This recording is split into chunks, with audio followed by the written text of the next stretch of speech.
Okay, so last week we've had two classes on scheduling.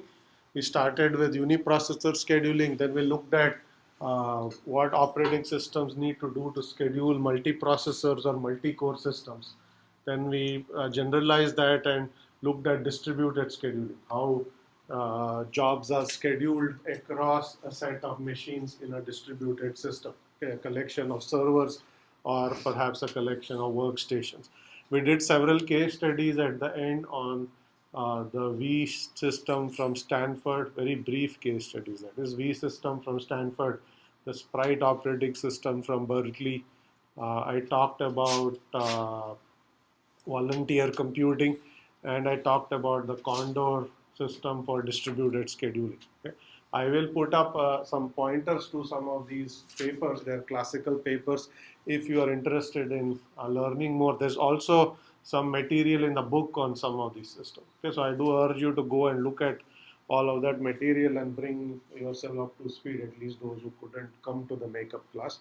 So we are going to continue the discussion and start talking about virtualization today. Okay, so slight change of topic, but it's still broadly related to threads, processes, scheduling, resource management, and things like that. I will also have a handout on this topic posted to Moodle soon. This is not material directly taken from the textbook. It's a material I've drawn from other sources. So I'll have a handout which actually has all of the details that I talk about. We'll post that to Moodle shortly. Okay. So let me start with the definition of virtualization. So we'll start with a very straightforward definition. Okay. So virtualization is basically the ability to replace one interface using another. Okay, so you're using basically one interface to mimic the behavior of another interface. And it's a very simple and very general definition. It doesn't actually say how to do it. It simply says what is done. Okay, and that is shown in this picture here. So here is machine A. Okay. It runs hardware A, okay, which would be the instruction set or the architecture of that machine. And it provides an interface A. Okay, that's a software interface A to some program. Okay, that's basically the initial scenario. Now, if you use a machine B, okay, which has a different hardware or a different software or both, okay, and then you use the interface exported by machine B, okay, and write a software layer on top which takes that interface B and mimics this original interface A. Okay, so that's what is shown here. So you have an implementation that takes the interface B and mimics the original interface A, and then the program actually runs on that interface A as if nothing has changed. Okay? So you're using one interface to mimic the behavior of another interface. Okay? That's basically at a very high level what it means, and what we will do for the rest of the class is understand why should you ever do something like this. Okay? Why do you want to mimic one interface using another, and also what is actually done, okay, in the virtualization layer. The software layer that is mimicking one interface with another is the virtualization layer. And we'll see how that is built, what has actually been happening inside to do this in some reasonable way. Okay. So let's start with a little bit of history. Okay. So virtualization, although you hear about it a lot these days, is actually a very old technology, almost 40 years old now. Okay, it was introduced by IBM in the 1970s. Okay. And the way it came about was it evolved out of the natural progression of technology trends. Okay. So IBM in those days was in the business of selling expensive mainframe computers to business clients. Okay. These machines would cost hundreds of thousands of dollars or millions of dollars. Okay. And so you can think of a large company like a bank, insurance company, or some such company that's bought an expensive piece of machine hardware from a vendor like IBM, and it's written some applications that run on top of that machine. Okay. This could be business applications of any sort. Okay. Now let's say after a few years the machine becomes old. Okay. So and then every few years as technology improves, machines become outdated, you purchase another new machine to replace the old one. Okay. Now clearly IBM also took advantage of improvement in technology trends and came up with new versions of their mainframe products and so on. Okay? But as they did that, they introduced new hardware features, they introduced new instruction sets for their CPU, they also introduced new features into the operating system, or changed the operating system to run on the newer hardware. So now from a customer's perspective, if you say, okay, 5 years ago you spent $1 million, you bought a machine. Now it's time to replace it. Here is a brand new one. It is much better than the old one. It's faster, it's better in many different ways.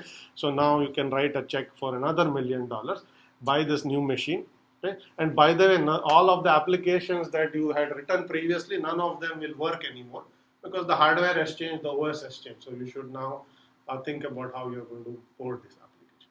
Okay, so now it's one thing to buy a new piece of hardware, but it's another to take lot of the labor and effort you've invested in building your applications and now they don't work anymore.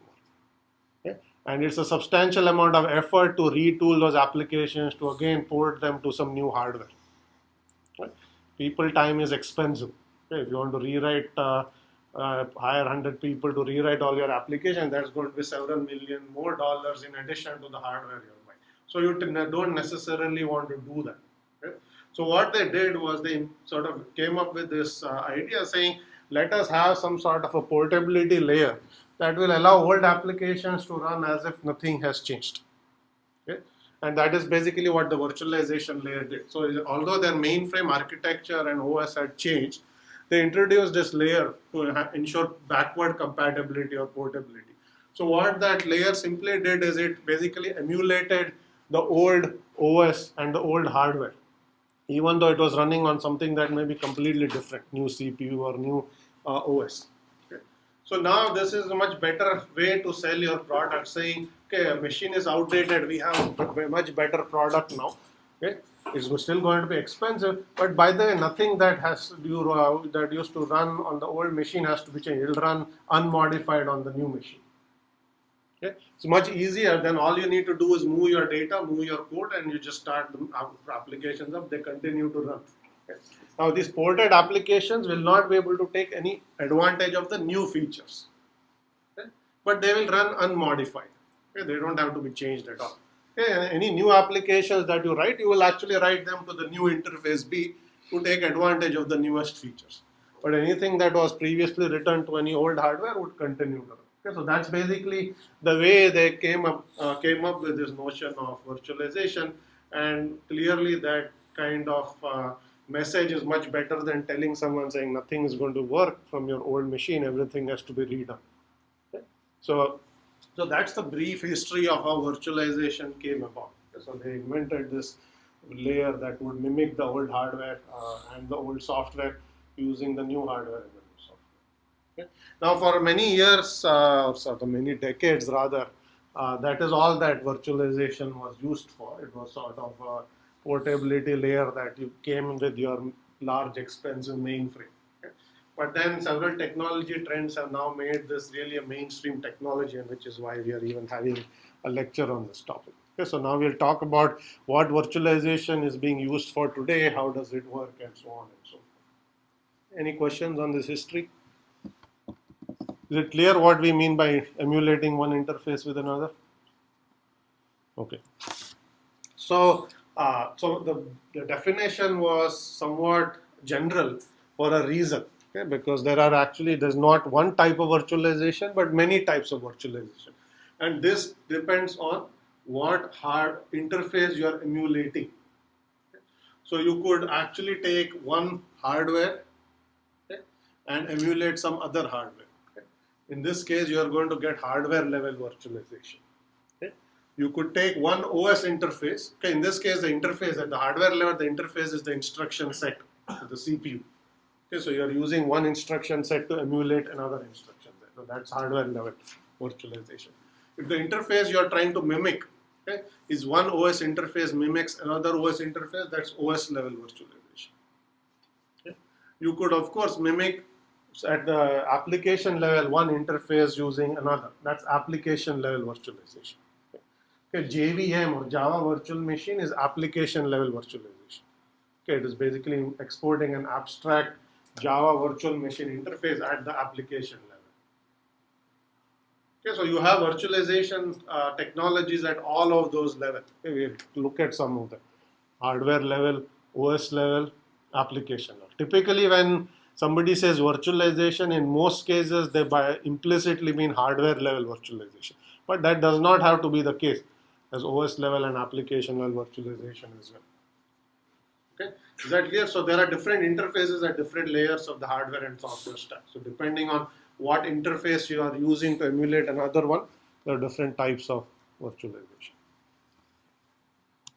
Okay, so we'll start with hardware level virtualization, and even within hardware level virtualization, we will see that there is a spectrum of techniques or technologies that are used to perform, rather mimic the interface. Okay? So we'll start with the most basic one. This is referred to as full emulation. Okay? In this case, the virtualization layer is referred to as a virtual machine because you are actually emulating another machine at the hardware level. Okay. So the virtual machine essentially emulates or simulates an entire another machine in software. Think of it as a software emulation of a PC. Okay. All the functionality of the PC is implemented in software. There is a software implementation of a CPU, just as there's a hardware CPU, emulate a CPU in software. You can emulate a disk in software. You can emulate a network interface card like an Ethernet card in software. All of this emulation is actually happening in software. What that means is all the functions that the hardware is performing is emulated or simulated in software. Okay? Often using the actual hardware underneath. Okay? Sometimes you cannot simulate something without having some real piece of hardware backing it underneath. So you can't simulate a software disk without having a storage medium. So the data has to be stored somewhere. So the software disk will be emulated, or the virtual disk will be emulated using a physical disk. But it's a implementation or software implementation of what a disk would do in terms of reading and writing data.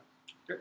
But what full emulation essentially does is, since it's a complete emulation, you can use it to emulate any machine you want, any CPU you want, using any other machine or any other CPU.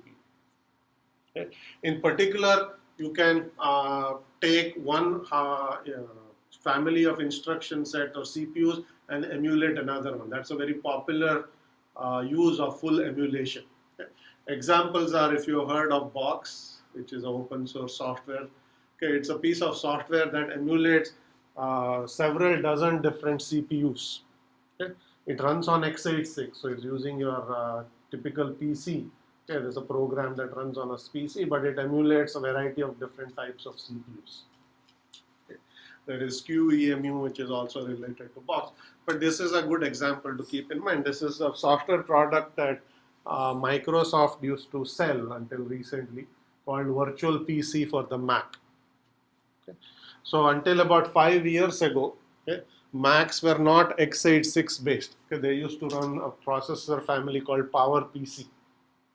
Okay. Different instruction set, okay, different CPU. Okay. So you can't just run x86 code on PowerPC. Okay. And Macs would basically be PowerPC based. So clearly that means that any application that is compiled for x86 is not going to run on PowerPC machine. So what Microsoft did is they built this virtualization layer called Virtual PC. It emulated a x86 PC on a underlying PowerPC PC, or PowerPC Mac in this case. Okay. So it basically looked like a x86 PC completely implemented in software. Okay. And basically, so what that means is, if your application that's running executes an x86 instruction, okay, that virtual PC software will take that x86 instruction and execute an equivalent set of PowerPC instruction. So if there is a move instruction or some add instruction, let's say at an assembly level, okay, clearly the instruction sets are different, but there's an equivalent instruction in the PowerPC world. So you would take each of those instructions, and whenever that instruction is executed, you then basically go and execute the equivalent instruction on PowerPC, or the equivalent set of instructions. Okay? That is meant by full translation. It's like think of it as a language translator. Somebody is talking in French, the translator is taking every sentence and translating it in English. Okay? So there's equivalent words are being substituted. Right? The same thing is happening here. So what this allows you to do by this selling this virtual PC product, you could actually run Windows unmodified on your PowerPC Mac. That was basically the reason, and lots of people needed to use some Windows software. So rather than buying another machine, you could buy this piece of software, you could run your Mac applications, and when you need to run any Windows application, you run virtual PC, you boot Windows in that machine, and then you run your Windows application. That's basically how it works. Okay? So it's a full emulation. What that also means is it's by inherently going to be very slow, because you're taking an assembly instruction by assembly instruction, doing a translation, and then executing the corresponding instruction on the PowerPC architecture in this case. Okay? So that translation is going to be very slow. So it will slow down your Windows application some, but at least you can run them. Okay? That's full emulation. That's the sort of the simplest form of virtualization technology. What that also says is you can essentially use this kind of technology to emulate any other hardware you want. It's going to be slow because you're going to have to do instruction level by instruction level mappings and so on. Okay. Next type of technique we'll see, which is also hardware virtualization, is referred to as native virtualization. In native virtualization, okay, so what you're doing is the interface that you have, okay, that machine interface B, and the interface you're emulating, which is machine interface A, are one and the same. Okay, so here, okay, let's say in the virtual PC for Mac, this was a PowerPC interface B. A was an x86 Intel x86 interface. Okay, so they were different. In native virtualization, the interface A and interface B are exactly the same. So you will emulate, let's say, x86 PC on another x86 PC. That would be an example of native virtualization. Okay, the A and B are the same interfaces. Okay, is that clear what native virtualization is? Okay, so then you may ask, why would you ever bother in emulating the same interface if you already have it with you? If you want to emulate some other interface, I think we have made a case that you may not have the hardware, or the hardware may be old. But why would you ever do native virtualization? Why do you want to emulate the same interface in the virtualization layer? Underlying layer might be very a beefy machine, and you need to split it across. You want to split a machine across others, yes? To simulate an environment, basically, when you want to run your application, whatever you want to do in a certain environment, and for that you are not going to buy another machine that facilitates that environment. You can basically just create that environment on a virtual machine. Okay, so you can create an environment that you want on your inside a virtual machine, rather than buying another machine to run that environment. Okay. So another way to think about this is, although it's x86 on x86, you have a choice of running a different OS. Okay, you can run Linux on Windows. Okay, now Macs are also x86, so you can run Windows on Mac. Okay, so the same use case or virtual PC still exists. The operating systems don't have to be the same. Okay, they could be different because both of those run on x86 machines, but rather than buying two, you can run the second one inside a virtual machine. Okay. All of the other scenarios that were mentioned are also true. That you may actually run Windows on Windows, but that other Windows OS may have, the virtual machine may have an environment, let's say, to do testing of code that you're writing. So you don't want to have the code crash and mess up your original machine, so you run it inside an isolated virtual machine. Okay, so there are many scenarios where you may want to recreate some other environment, or you may want to run another OS. So you are going to use native virtualization, create a virtual machine, and then run another OS, or you can even run the same OS, but maybe some other application environments may run inside. Okay. The nice thing about native virtualization is it's significantly faster than emulation, because you're emulating the same interface. So when an x86 instruction is executed, let's say inside a x86 virtual machine that's running on top of a real x86 PC, you don't have to do any translation. Okay, you just send it to the CPU for execution. There's nothing to translate. It's the same instruction. Okay. Here you would have to take an instruction from one processor family and translate it to another one and run the second one. Okay. that is going to be somewhat slower than basically taking an instruction and sending the same instruction down to the hardware for execution. Why was it so difficult to do native virtualization initially? As in, why was I believe that VMware was the first to do such a thing. Like native virtualization. Question is, why was it hard to do native virtualization?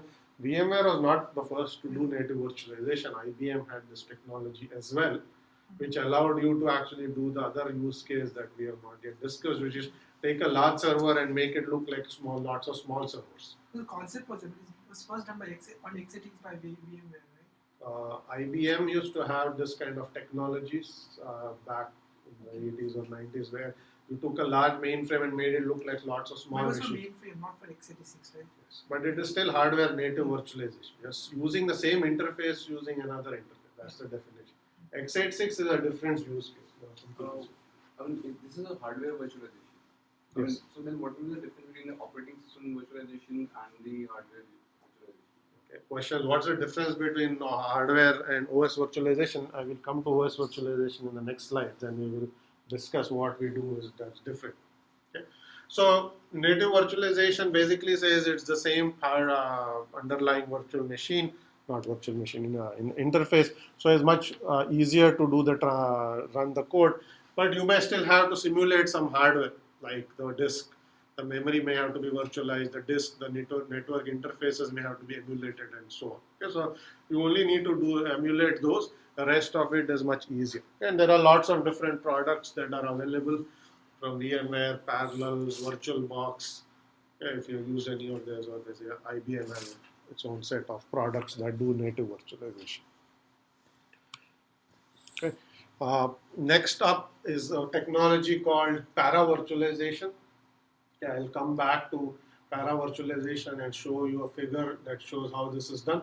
So here the virtual machine doesn't directly simulate hardware, but it requires some modifications to the OS in order to run on this specialized virtual machine.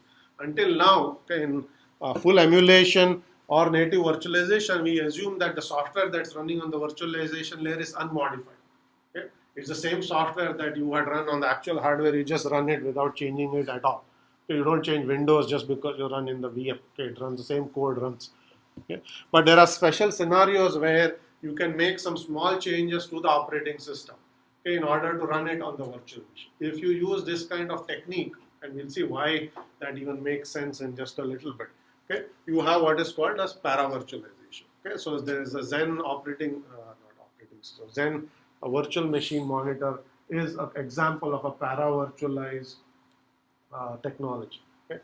Old versions of ESX server, okay, which is VMware's flagship virtualization product, also used para-virtualization. But this requires OS level changes, which means you have to work with the OS vendor to make sure it runs. Okay, if you want to para-virtualize Windows, you can't do it. You have to work with Microsoft, which builds Windows, to say, can you modify it in such and such way so it runs. Okay, so without that, you will not be able to para-virtualize. Okay. Next is OS level virtualization. Okay, what OS level virtualization does is it basically emulates one OS interface using another. Okay. Same use cases apply. Okay. You built your application to run on, let's say, Linux 2.4 kernel. Okay. Some OS calls changed subsequently. So the code is not going to run unmodified on Linux 3.x kernels because some small system calls are changed, and so it needs to be more ported. Okay. So one way is then you use Linux 3.x, use OS virtualization and present a 2.x interface. Okay. That way old code will basically, so essentially you are emulating the old system calls using the new system calls. Okay. Solaris does this. When you actually run Solaris, you can say when this application runs, presented some old system call interface from an earlier version of Solaris. That way the code doesn't have to change because you've changed the system call interface in newer versions. Okay? That's one use case for OS level virtualization. So here nothing really has changed other than the interface looking like the old interface. Okay? That's, you're only emulating system call interface. There's nothing being done underneath. The OS still runs on its own hardware and so on. Second use case is to provide resource isolation.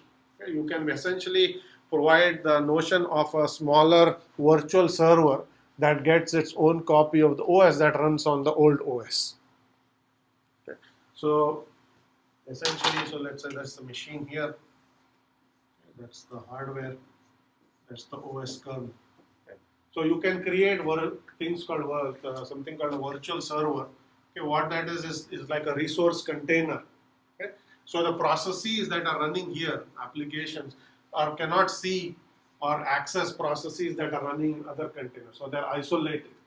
Okay. So it looks like this process sees the OS, but it doesn't see anything else. Okay. So you can also isolate the disk and say within this container you can only access this partition but not other partition.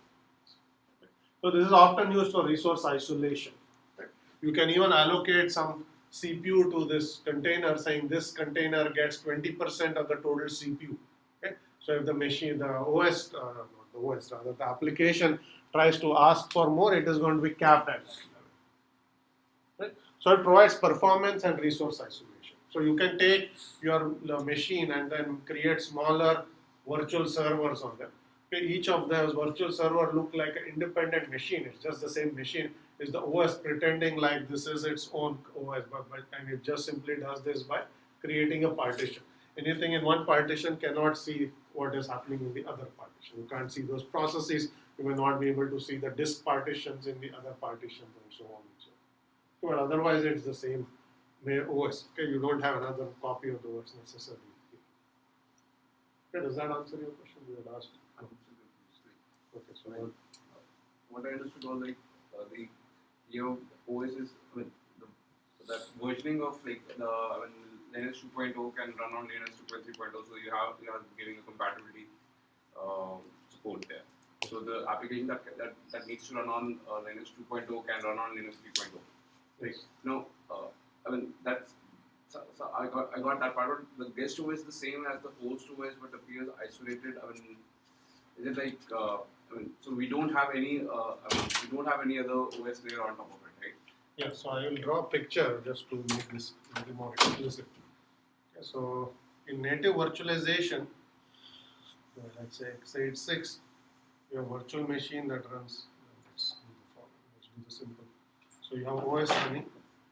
There's a virtual machine that provides another x86. There's another real copy of the OS and apps. So there are there's a host operating system and a distinct operating system. This could be Linux, that could be Windows, one could be Mac, another could be Windows. So there are two copies of this. Okay? Here there's only one OS. All it is doing is inside this container you can say this should look like a 2.x version of the OS and this should look like a 3.x version of the OS. That's all it's saying. Okay? So you think of an OS exposing multiple system call interfaces. And you can say that container uses that version of the interface and this one. So it's the same kernel. Nothing has changed. Here you can actually have full emulation of another PC, x86 and an OS running on top. So it's a different way of doing virtualization. So here you're using one OS interface to emulate another. Here you're using one hardware interface to emulate another hardware interface. On that hardware interface you run another OS. Okay, so that's the difference. So there are again lots of OS support for OS level virtualization. Solaris has this notion of containers that allow you to create this OS partitions. In BSD, you have this abstraction called a jail.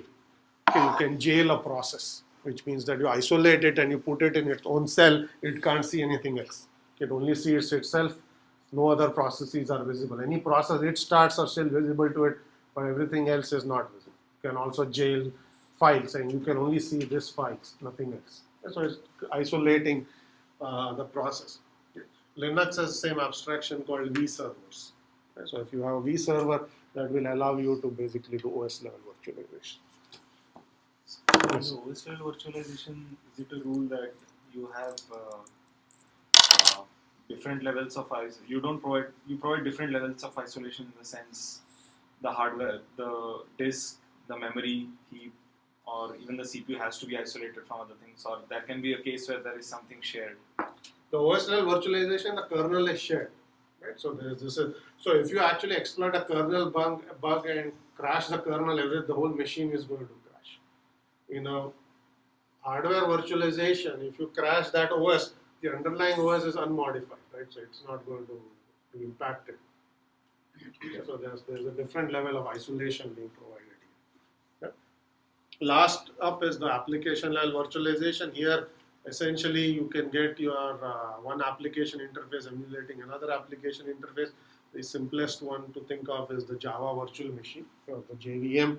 That's basically one way to think about it. Another one is Wine. If you know what Wine does, it emulates the Win32 interface. So a Windows application can run on Linux or Mac. If you get Wine, so instead of having Windows running and running applications on top, Wine is simply an implementation of the Win32 API. Okay, so you can run applications or Windows applications on top of Wine. Mac used to have this layer called Rosetta, which provided compatibility with old PowerPC applications. Once they switched to Intel, you could still run your old PowerPC applications that were compiled using PowerPC instructions. What Rosetta would do is it would basically do dynamic translation at an application level of that code into x86 code. So it was doing x86 PowerPC to x86 translation, but it was being done at an application level. Okay, there was no specific virtual machine being run there. It was just doing binary translation. Yes. Is that slower compared to emulation? Yes. So that is basically equivalent to emulation, but emulation being done at a application level. Okay, the real hardware emulation is actually just emulating a real machine. Here you are simply doing translation of instructions as they execute. Okay, so I'm going to show you, for those of you who have not seen virtualization, I'll show you this simple demo. So this is VMware's Fusion product. Okay. This is going to be what we will soon see as a type 2 virtualization, as we define what type 1 and type 2 are. So this is a Mac. Okay, so I have virtual machines here, so I'm going to just show you. Assuming I can start it. So I have Linux virtual machine. Okay, this is Ubuntu. Okay, it's booting or not booting, restarting. Okay, so it's basically allowing, so it has x86 not emulation, but virtualization, and inside that virtual machine I have Linux running. So now you can see that Linux just looks like a normal Linux running on a real hardware, except that it is running on a virtual machine, software implementation of x86, and it just looks like, once it starts running, it just looks like a normal operating system just running on real hardware and so on. Okay. So you can start this virtual machine, you can pause it, you can do whatever you want. So this is basically it's the equivalent of stopping the machine. You can power cycle it in software and things like that. Yeah. I assume some of you have used virtualization, so I'm not going to go too much into this demo, just to show you. Well, the other thing I should mention is whatever is happening inside this virtual machine is transparent to the underlying OS. Okay, so if you look at, let me just restart this. So this is full-fledged Linux running inside a virtual machine. It has its own processes. There may be dozens of those processes. Okay? They are running on the virtual machine. Okay, if you look at what is visible to the Mac cannot, the OS X cannot see any of that. It only sees the virtualization process. Okay? The actual processes that are running inside the Linux machine are completely invisible to the underlying OS. So if you look at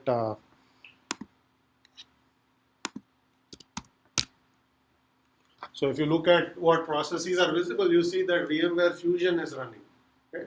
The fact that there is Linux running and lots of processes inside that virtual machine is invisible. Okay? So the underlying OS doesn't know of their presence. It just sees one process running. That process is emulating a PC and running dozens of other processes on top of that. In fact, it's running another kernel. All of that is invisible. Yeah, so you need to be aware of what you can or cannot see.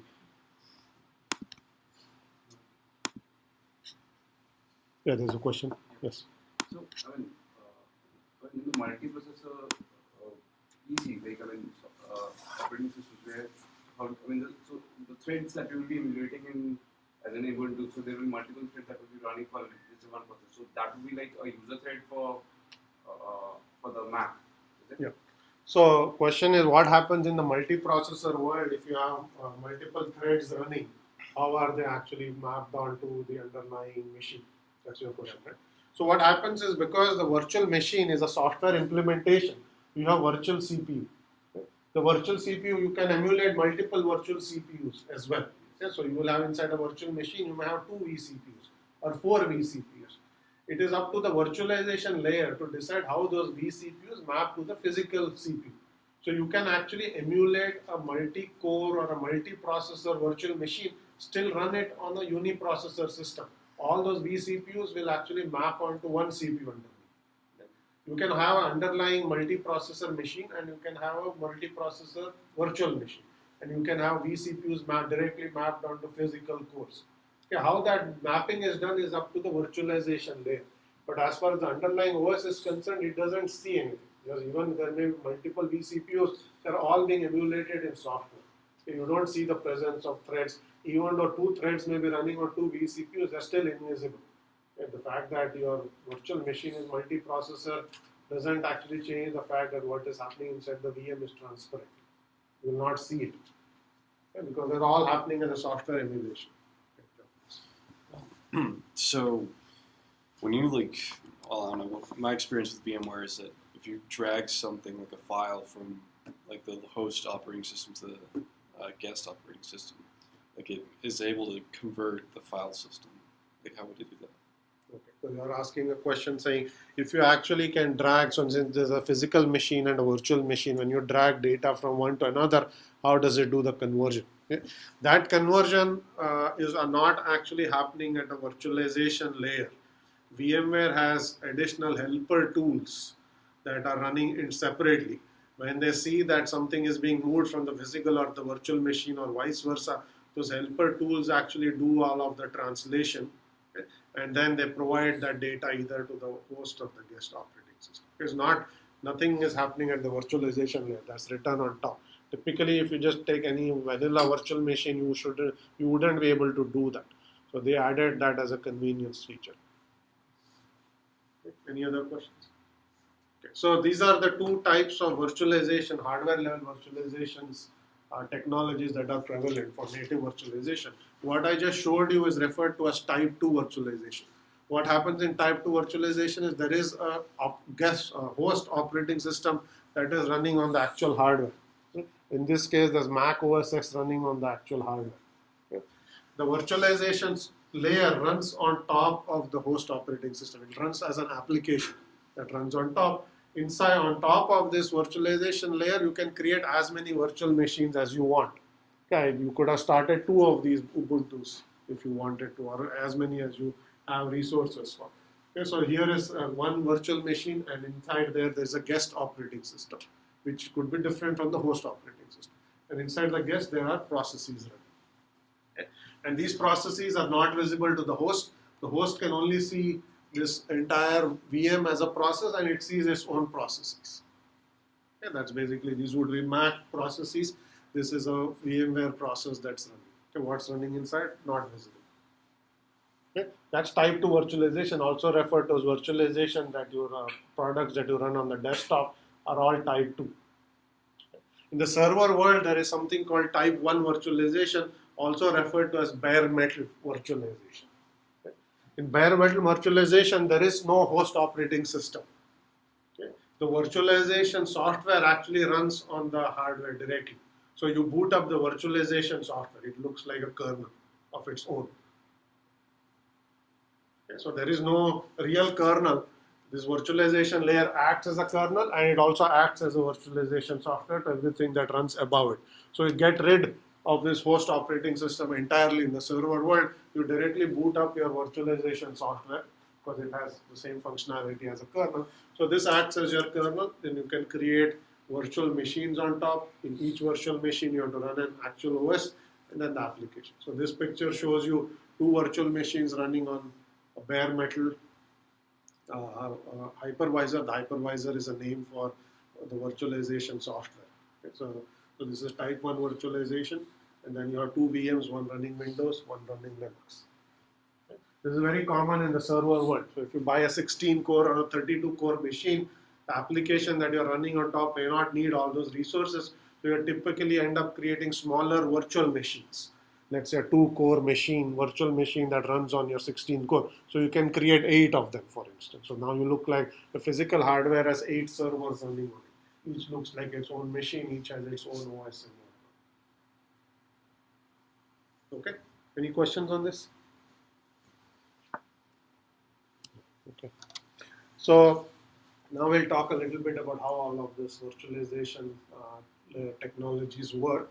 Okay, so this requires a little bit of understanding of computer architecture, okay, and some understanding of some uniprocessor OS concepts. Yes. So, but I will try to explain what those mean as well. Okay. So first, if you take any CPU that you have, whether it's x86, AMD, okay, typically when you have a CPU, it has this notion of protection rings. Okay, I don't know if anybody's heard of a protection ring. Okay, what protection ring is, so think of it as a mode for a CPU. Okay, the most basic CPUs will at least have 2 modes, a user mode and a kernel mode. Okay. So what is the difference between these two? So what happens is when you are in kernel mode, you are allowed to execute any instruction that the CPU supports. Okay. When you are in user mode, you can only execute a subset of the instructions, not all of the instructions. So if you let's say your CPU has 100 instructions that it supports, 100 types of instructions. Okay. In kernel mode, you are allowed to execute any of them. Okay. In user mode, you will basically only execute a subset. Let's say you are allowed to execute 80 of those, but the other 20 are reserved only for kernel mode. Okay. You cannot execute them in user mode. Okay. And as the name suggests, the kernel mode and user mode, when the OS kernel is executing on the CPU, the kernel is actually running, the CPU mode is switched to kernel mode. Okay. When an application process is executing on the CPU, the user mode is switched to, the mode is switched to user mode, CPU mode. So now you can ask, why do you need this distinction? Why do you not allow any instruction to be always executed? It so happens that there are many instructions that the CPU supports that are privileged in some shape or form, that you shouldn't let user processes execute them, or bad things will happen. Okay? Simplest example I can give you is the halt instruction. Halt instruction halts the CPU, machine stops. Okay? If you let any application unfettered access to the halt instruction, you can run a process execute halt, machine goes down. Okay? You typically don't want to let user processes access to such instructions. Okay? Other kinds of instructions are instructions that modify page tables, instructions that do directly access hardware. Okay? You don't want to give direct access to the processes because processes may have bugs. You cannot always trust them. Okay? But you assume that the kernel is a piece of software that you can always trust. Okay? So kernel always has unfettered access to this instruction. The kernel says halt. You assume that the user actually wants to halt the machine. It's not a bug. The user process says halt. You don't know whose code it is. Why is it even executing such instructions? Or if it's trying to change page tables, halt is a very pathological example. If it's trying to muck around with page tables, you don't want user processes to do that, because then one user process will get access to another user process's memory. Okay? You will have viruses looking at your browser when you're doing online banking and stealing passwords and things like that. You don't want that. You only want kernel to actually modify page tables and things like that. Right? So to ensure security and protection, you always have this division at the hardware level. Every CPU that you buy, okay, any sort of reasonable CPU, will have at least 2 modes. Okay, they're also called protection rings, okay? The user mode and kernel mode. Okay, so you basically, Intel actually has multiple rings. So it's ring 0 is the kernel mode. It's the most privileged. Anything goes in ring 0. Any instructions allowed. Ring 3 is the least protected. It's sort of the mode where you have the most restricted set of instructions. Okay? Now, ring 1 and ring 2 allow a little more than what ring 3 does, but not as much as ring 0 does. So you can have a gradation, but you at least need these 2 modes, okay? Minimum. You can have more than them, and then you can try to see what processes to run in each. Right? That's the architecture background. Now we'll see what this has to do with virtualization. Any questions on this? If you don't understand this, you will not understand how virtualization is going to work. Is that clear? User mode, kernel mode. Okay. So we will now look at the actual instruction. Okay. So the instructions that we want to execute in kernel mode, we'll refer to them as sensitive instructions. Those are sensitive instructions. Only the kernel is allowed to execute them. Okay. IO, changing, memory management, space tables, halt, all of these are instructions. Simple instructions like add, divide, arithmetic instruction, move, load, stores, we'll let anyone execute. Those are not sensitive. Okay. User processes can execute them, so can the kernel. Okay. So now, those are the sensitive instructions. And then we look at another set of instructions called privileged instructions. These are simply the instructions that cause a trap or an interrupt to occur. There are a whole set of instructions that just simply cause a trap. Okay? For a variety of reasons, saying our packet has arrived on the Ethernet card. Okay? Or you did divide by 0. That's an trap. Okay? Because that's a faulty condition. Segmentation fault. You try to execute some memory that did not belong to you, causes a trap. Okay? There are lots of instructions that also cause a trap. Okay? Those instructions we'll call as privileged instructions. Okay? And now I'm going to present sort of the key result that we will use for virtualization, and then I'm going to explain what that means. Okay? So the result is type 1 virtualization is feasible on some CPU if the sensitive instructions are a subset of the privileged instructions. Okay? What that means is, if the sensitive instructions or the instructions that execute in kernel mode are also instructions that cause traps, okay, every sensitive instruction also causes a trap, then you can implement type 1 virtualization. Why, I will explain in just a minute, okay, but just try to understand what I'm trying to say. Okay. So what this is saying is any instruction that you execute in kernel mode, okay, you can implement type 1 virtualization if those instructions also trigger a trap. Now let me explain why that is the case. Okay. So this is a picture of type 1 virtualization. Okay.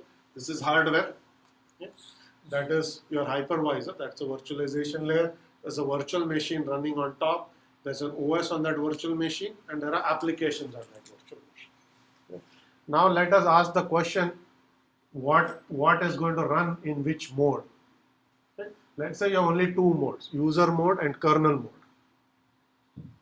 Okay. Now your CPU supports precisely two modes, user and kernel. So let's ask what should run. So what mode should the hypervisor run in from the bare metal system? User mode or kernel mode? Those are your two choices. In type 1, it should be the kernel. Okay. Kernel mode. Anybody thinks it should run in user mode? User You like user mode. There are only two modes, so there can be more than two answers. Okay. So this is the type 1 hypervisor is what boots up on the machine. Okay? There's no real kernel. Okay? So it is managing all the underlying hardware on the machine. Okay?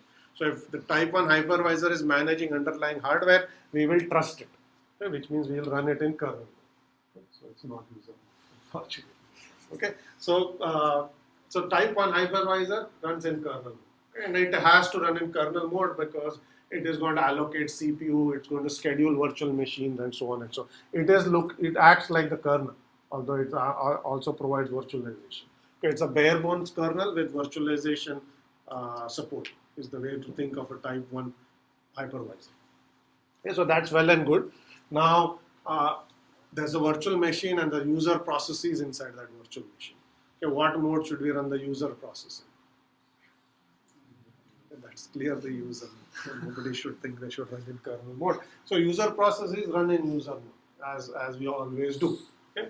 But here is the thing in the middle. There's a guest operating system that is running inside a virtual machine. Okay? That's a OS kernel.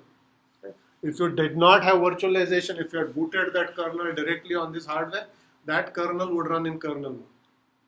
And the applications on top run in user mode. Now the interesting question is, the hypervisor is already running in kernel mode. The processes are running in user mode. What should that guest OS run in? What mode should it run in? Okay, so people are now thinking it should be running in user mode. Okay, why should it run in user There can mode? be multiple guest operating systems, so you cannot give access to direct page segmentation and all those kinds of things. What isolation? Yeah, isolation. Okay, everybody think it should run in kernel mode and argue against what is being said. Well, I just have a question because like it's I mean I agree that most of it should be running in user mode, but like it still needs to call traps and whatnot. So Okay. Yes. So kernel still does all the things it used to do before, right? So that's true. So what should you think it should run in kernel mode? Okay. So here's the deal. So there are multiple virtual machines running. You could run arbitrary things inside the virtual machine. Right? It is a job of the hypervisor to ensure that bad things don't happen. Right? Because it doesn't control what is running inside the virtual machine. There could be bugs. Anything could happen. Okay, if you trusted the kernel, so there are only two answers. You can either give kernel mode access to that guest OS or user mode access. So let's talk about each. So suppose you trust the guest OS, right? And say I'm going to allow you to run in kernel mode. Now if there's a bug there and it basically causes some problem and crashes, the whole machine is going to crash. All these other virtual machines which had nothing to do with that virtual machine will also get impacted. So if you trust it, you better be sure that you can actually trust it. But you don't know what is actually going to run inside it. You're simply emulating a PC and the user decides whatever they want to run. Okay?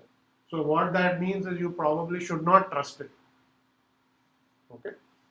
So if you then you can allow it to run in user mode, which basically means I don't trust this OS because I don't know what it is, what it's doing. I will be the only thing that decides what happened, meaning the hypervisor. So I will do kernel mode operation, and the OS doesn't have to do it. Okay? Meaning it's not to be trusted. So I'm going to run in user mode. So that begs the question: that is still a valid kernel. Okay? It actually does not know it is running on a virtual machine. It just assumes because the virtual machine looks like real hardware to the OS. Okay. As was pointed out, it will still have to do whatever its OS are asking it to do. It will still have to do I/O. It will still have to modify page tables. All of the things that are expected of it still have to be done. But you have given this OS only user level access or guest level access, user mode access. Okay. So how will that work then? Right? So let's say user says halt the machine, shut it down. OS says halt, user mode, can't stop the machine. Now what do we do?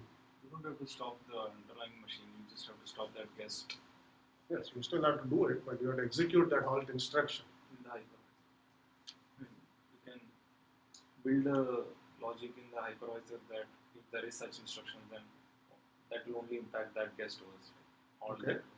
So you are saying that if the OS wants to halt, then it has to ask the hypervisor to halt that virtual machine, execute that instruction.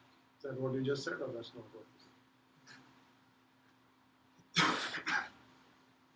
You have something to add? yeah, I was basically going to say the same thing. Like it's basically interfacing with the hypervisor instead of directly with the hardware, so Okay. like, it gets regulated.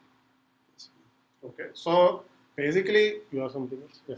So if the hypervisor is emulating the underlying hardware for the OS, so what even when the OS is sending a halt instruction, it's not going directly to the hardware, it's going to the hypervisor. So like very naturally the hypervisor will have an appropriate response to that. So when you say it's going to the hypervisor, remember this is native virtualization. So we are not doing any translation. You take an instruction, you execute it, right? So in the emulation, you could have taken halt and done something to it. Here you are letting whatever is running send those instructions directly to the CPU. The CPU is in user mode. The OS tries to halt. It will actually try to execute this halt instruction, okay, and then find that it cannot do anything, okay, because that's unmodified. You have not changed it. It looks like it's running on real hardware, so it feels it can halt the machine. Okay? So the only way around this is if you are running in user mode and you have to execute privileged instructions, you have to ask the hypervisor to do it for you. Just as user processes ask the kernel to do trusted stuff, in this case the guest OS is going to ask the hypervisor to do these things for you because it cannot execute it. So how is that supposed to happen? Okay. The only way it can happen is whenever you try to execute a sensitive instruction, if you cause a trap. Okay, so you try to execute halt. Okay, one of two things can happen. The CPU can ignore it, saying you're in user mode, you can't execute it. So it will not do anything. Or it will say you try to do something you are not allowed to do. I'm going to cause an interrupt and have some trusted entity look at what you try to do. Right? So in the latter case, you will trigger a trap. So you try to execute a kernel mode instruction in user mode. If that triggers a trap, then the hypervisor starts to run because the traps all go to the hypervisor. The hypervisor runs and it says, okay, the OS is trying to do something, let me do it on its behalf. Okay, so this is how virtualization will actually end up working. You have a guest OS, it will try to every once in a while execute kernel mode instructions. Because it's in user mode, the CPU hopefully will throw a trap. The trap will actually come to the hypervisor. If it's IO instructions, you will go do IO on behalf of the guest OS. If it's memory management, change page table, the hypervisor will do it on behalf of the guest OS, and so on and so forth. Okay? So this will only work if whenever you execute those kernel mode instructions, you cause a trap. And this is what is basically this result, which says type 1 virtualization is feasible if all those kernel mode instructions actually are privileged instruction, i.e. they cause traps. If they do not, then you cannot implement type 1 virtualization. In fact, old versions of Intel x86 CPUs actually ignored kernel mode instructions that were executed in user mode. They simply ignored them. That did not cause a trap. If you try to execute halt, it will execute as a no-op instruction, which means it won't do anything. Okay? So if you have this kind of CPU, you cannot execute type 1 virtualization because the guest OS will try to do something and it will just get ignored. So it cannot execute whatever it's trying to do. Okay? So early versions of x86 could not do bare metal. They could only do type 2. Okay? Now new versions, of course, have solved that problem. Okay? So what newer versions of Intel and AMD CPUs do is they have specialized technologies called Intel VT, okay, for virtualization technologies, and AMD SCM. So what this allows you to do is it allows you to create a bit mask for an instruction, 1 bit per instruction. If the bit is set, what that says is if that instruction is executed in user mode, cause a trap.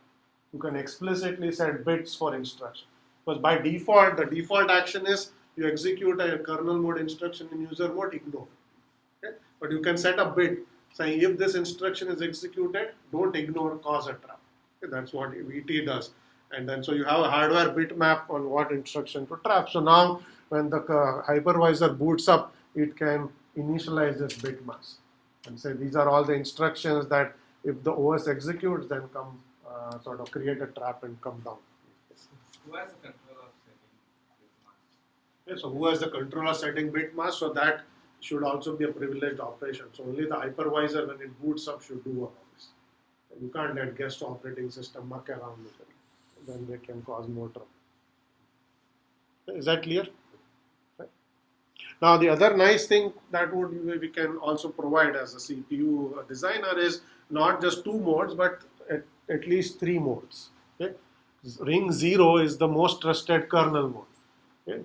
Ring 3 is the least trusted user mode. You can actually have a middle mode which allows guest operating systems to run.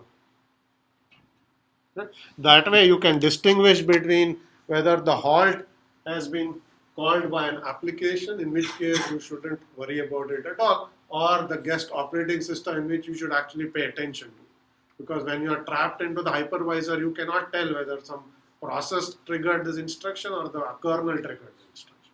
So if you run the kernel in some middle mode, which is more trusted than user level processes, but not as trusted as the kernel mode, then you are actually going to be in get the best of all worlds. You run all guest OSs in the middle mode, okay?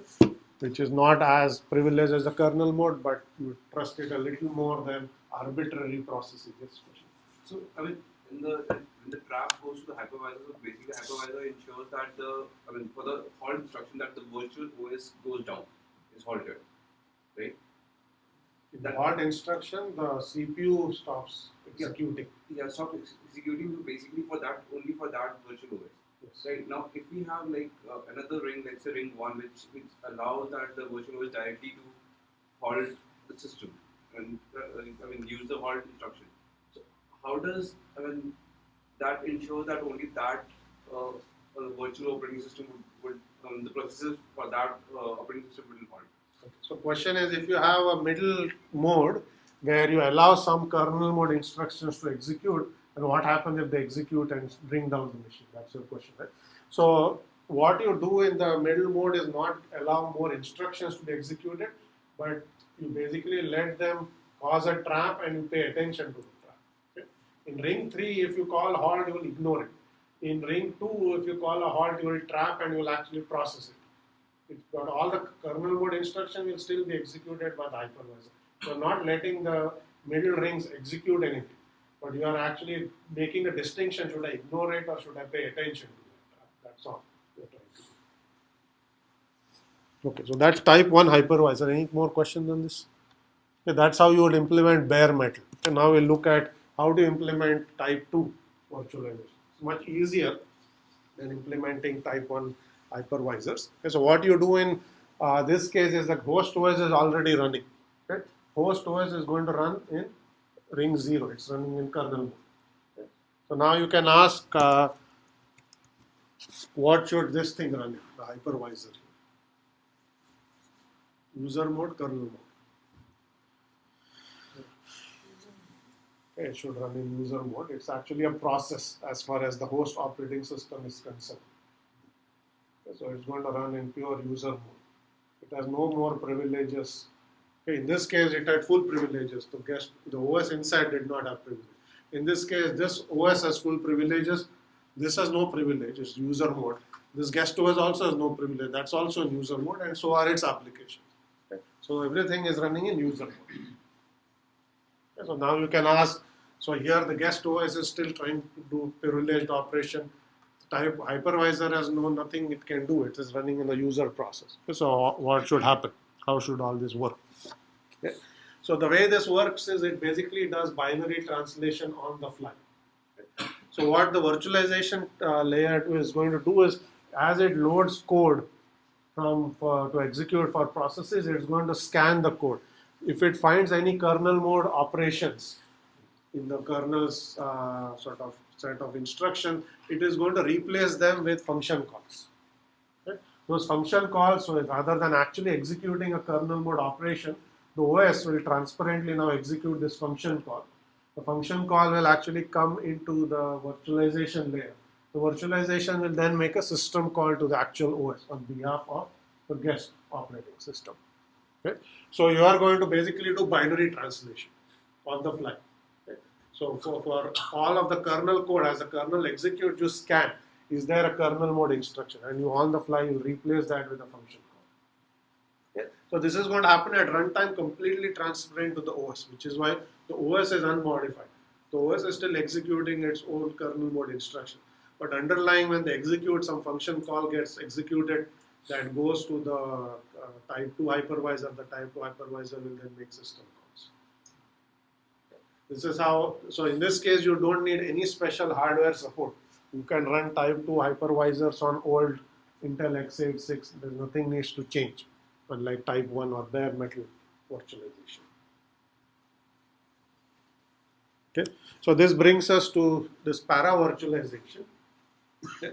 So what para virtualization does is, rather than scanning the kernel code at runtime and replacing every privileged or kernel mode instruction with a function call, why not actually modify the code of the operating system and have a programmer replace it one time and compile that kernel? Okay, so now you are basically saying we will relax the assumption that the OS is unmodified. We will have the kernel designer go and look at every kernel mode instruction that your kernel is ever going to trigger and replace them with a function call to the underlying virtual machine. So you are building a special version of a kernel that's designed solely to run on a virtualization platform, okay, which type 2 hypervisor did on the fly. It did not require you to change anything, but scanning this code and replacing it will slow things down, as you can imagine. Before you let any instruction execute, you have to keep scanning. saying, should I replace it with a function call? Okay. So rather than doing it at runtime, you do this at code time. So you build a special version of Linux. Let's say para-virtualized Linux. Every kernel mode instruction that Linux kernel would ever execute is replaced by a system call to the underlying virtual machine, the bare metal hypervisor. Okay. If you do this, then you don't need that hardware support where you have to create traps and so on, because there is nothing to worry about. You already changed all the kernel mode and replaced them with explicit calls to the underlying virtual machine layer and ask the virtual machine to do privilege instructions on your behalf. Okay. So this is referred to as para-virtualization. So you replace all sensitive instructions with what are called hypercalls. Okay, hypercalls are calls to the hypervisor. They are like system calls, but calls you make to a hypervisor. Any questions on this? So this is para-virtualization. It requires changes to the OS. Okay, but then it allows you to run bare metal on any hardware without special support. Yes. Yes, this is type 1 hypervisor. So you are actually running now on type 1 hypervisor without requiring this result. Because now even if you don't have traps, you don't care, because there will be no such instruction because you already replaced them with function. This is what type 2 was doing on the fly. Okay. So you can now do this on type 1, which is why it does say type 1 here, without requiring hardware support. Okay. So if you want to run a bare metal hypervisor on old hardware, the only way to do it is you have to have a para-virtualized kernel. Otherwise your thing will not work. The type 2 you don't need any special support. It works out of it. So, I mean, is it parallel? Is it faster than the type 1 hypervisor? I mean, the other one, the type 1 hypervisor visualization? Because this one? this one, yeah. No, it's not faster. It's different, because if you do not have that hardware support where privilege instruction cause a trap, there is no way to implement bare metal. Para-virtualization is a way to implement it and get around the problem. If we do performance comparison, because here basically you will have to first go to the user, the user processor will be running, and then you have to context switch to the kernel processor that will actually do the whole process for the OS, and then again do the context switch back to the user. Yeah. There it will be more like system calls that are going. It's a stacked system call that will be going. So question is there a performance difference between making a hypercall or execute a sensitive instruction that causes a trap? So from a performance standpoint, that's equivalent, because the way system calls are implemented is when you execute a system call, it causes a trap by definition. Okay. So hypercall will actually have the same exact effect, because by definition a hypercall means cause a trap, go to the hypervisor, hypervisor sees what is it that caused the trap or interrupt and execute whatever like executing interrupt service routine. Same happens in both cases. In one case you need hardware support, in another case you built it in. Okay. So from a performance standpoint, there isn't a whole lot different. The main issue is whether you have the luxury of modifying the OS. You could never do this for Windows unless you have the cooperation of the vendor. In this case, Microsoft. For open source kernels, you could do it. Right? So because you can go modify it and say you want to run bare metal, you have to boot up this kernel, which is specially modified for the purpose. Okay, but performance-wise, there isn't a whole lot different. Okay, so I'll skip this one. So I have 2 or 3 more slides, and then we'll end this discussion. So I only have talked about virtualizing CPUs. Okay? All of this discussion was virtualizing one of the many components of your hardware, which is the CPU. Okay? But that's not to say that you don't virtualize the memory, disk, network, and so on. You actually have to deal with them all. Right? So I'm going to spend a little bit of time talking about memory and so on. Okay, so the way memory virtualization works is you have your machine, you have a RAM on that machine. When you have virtual machines, you take a portion of your RAM and allocate it to each VM. Okay, let's say your 8 GB RAM. Okay, you can take 2 gigabytes and say that goes to this virtual machine. You can take another 2 gigabytes, give it to something else and so on. So you carve out your RAM and you give it to each virtual machine. Right? Now, although that virtual machine manages the RAM allocated to it, because of all of what we have said, the kernel is not able to directly modify page tables and so on. even though that memory has been allocated to it, because those are all sensitive instructions. Okay? So every time the OS needs to make some changes for its process, you will have to trap into the underlying hypervisor and have it do those changes for you. So the way it actually works in most of this virtualization layer is the hypervisor keeps what is referred to as a shadow page table. Okay? The OS has its own page table because it doesn't even know of the presence of the hypervisor. The hypervisor has a shadow page table which is mirroring what the original page table is. Whenever the OS wants to make a change to its page table, it will trigger a trap because that's a sensitive instruction.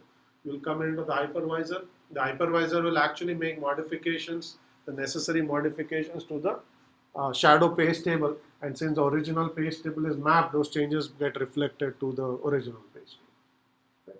So this is basically a simple trick that you will have to put in place in order to make changes allow OSs to make changes transparently. You can't go into the OS code and start doing something. You have to still do it at the hypervisor level. Okay, so you use this notion of two-level mapping and shadow page tables to do memory virtualization. Okay. There is also I/O virtualization, which includes both disk and network virtualization. So what happens for disk virtualization is you basically create what are referred to as virtual disk files that look like a real disk. You create a gigantic file. Okay. You put all of the data for that OS and its application into that one file, but that entire file looks like an actual disk, okay, because it's emulated at a disk. When you read or write to the disk, you're actually reading or writing to a file as far as the underlying OS is concerned. Okay. So virtual disks are emulated as files in the underlying OS or at the hypervisor level. Okay. And you basically just emulate the sort of a code for a disk, but you simply read or write to the corresponding locations in this file. Okay. And the network is somewhat similar. You basically have, let's say, an Ethernet card here. You will emulate an Ethernet card at your virtual machine layer, and you are simply going to map them. When a packet goes out, you simply forward it to the underlying Ethernet card, it will send the packet. When the packet comes back, the virtualization layer keeps track of what has gone out, what are the connection mappings, and then you decide which virtual machine needs it and you forward it. Okay, because this will get its own IP address, because it has its own logical Ethernet card, which can get its own independent IP address, independent from the underlying physical interface card. Okay, so I'll just show you an example. So if you look here, you will see that there's actually the original Ethernet interface, and there are two emulated interfaces. There's a VMware as a network card 1. It's a fake network card, not a real one. It just looks like an emulated version of an Ethernet card. It has its own IP address, which is independent from the IP address of the machine. And then the virtualization layer is created this mapping. Okay, so it's emulating disks, it's emulating network, it's doing managing memory. So basically you're emulating all parts of the underlying machine in this case. Okay, so that's basically gist of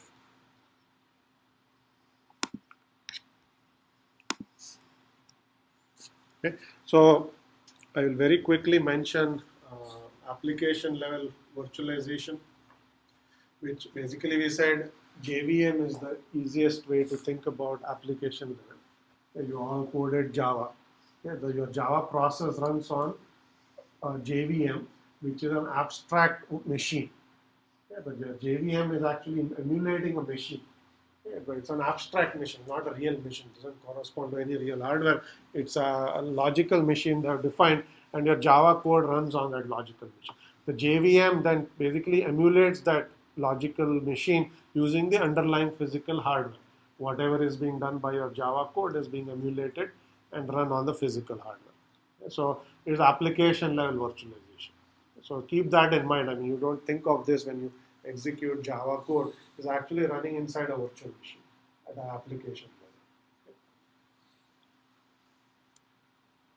level. Okay. So very last point I'll make and then we'll end here is there is a lot of use of virtualization in today's world. Okay, it goes way beyond the mainframe use case that I talked about at the very beginning.